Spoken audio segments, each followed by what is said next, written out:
Is it? Can we be resistant or stuck without it being the mind that's doing it? Well, no. Remember, as we pointed out earlier, all resistance comes from the opposite feelings as to what we eventually want to feel. So the loving expression of our soul. Yeah. The opposite of that, all the of sin, the if you like. unloving expression of our soul is what creates resistance in the mind. The mind is just a tool. So it's like any tool. You can use it to your benefit or you can use it to your detriment. But the root of it is from the soul. The motivation to use it to your detriment comes from your soul. So to undo the paradigm of the mind being dominant and stoic and you need to undoing the mind. Really, we're just trying to explain the mind because we feel a lot of mind dominance here.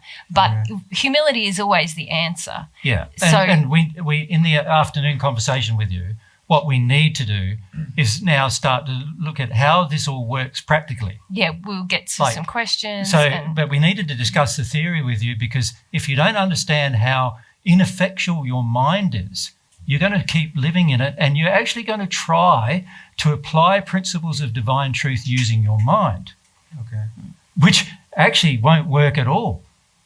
And you won't find any progress in that regard. And by mind, it's like your thoughts, your intellect, these kind of non-feeling place that. I'm just, I guess it's being driven by an emotion, and for me, a lot of people say sometimes you're thinking too much. Yeah. And I'm I feel like my mind system has gotten me, or my soul as well, has gotten me to a point where my mind's not even working that well anymore, and or there's so much resistance or something that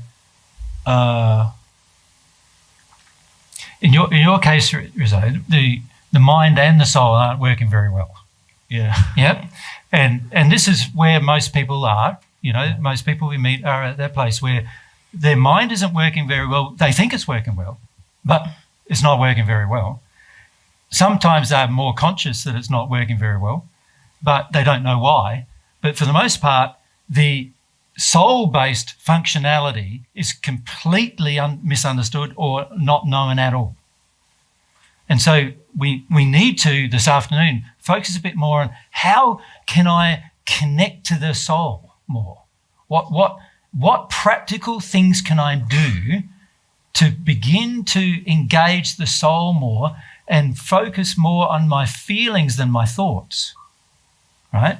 Because if we don't do this, then prayer, remember, this is all about connection with God. We raised this yesterday. We want to help you have a relationship with God because of the benefits of that relationship.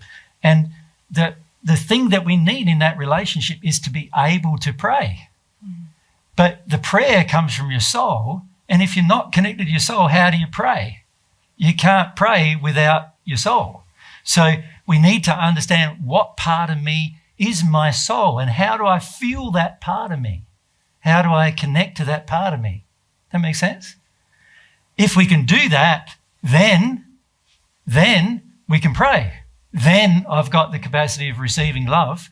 Then the benefits of that love will start flowing, and then things will change in my life.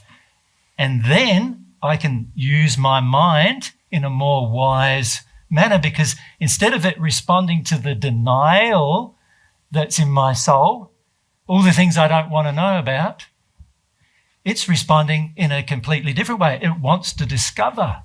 It wants to know. It wants to understand what's going on in my soul. It wants to accept its own limitations and say, there's some things that I just need to feel before I'll intellectually understand. Yeah. Yeah.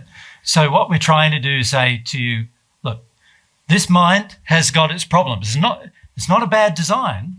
It's just what we've done with it. We've made it so governing and so centric to our existence that we've neglected the very thing that we are, which is our soul.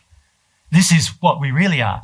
These things, including this mind, is all eventually going to like disappear from your life, you know? And whenever you connect to a body like I am with this one, you're just going to use the mind to express how you feel all the time. That's its only purpose. Besides the physiological functioning of my body, it's its only role, to express what my soul feels. And once you understand that it's my soul that is going to be developed, it's my soul, not my intellect, that's going to know, then you can sort of change tack in terms of your development spiritually. But until that occurs, you're not going to develop spiritually towards God. You're only going to develop in your morality. And that's the only way you'll develop.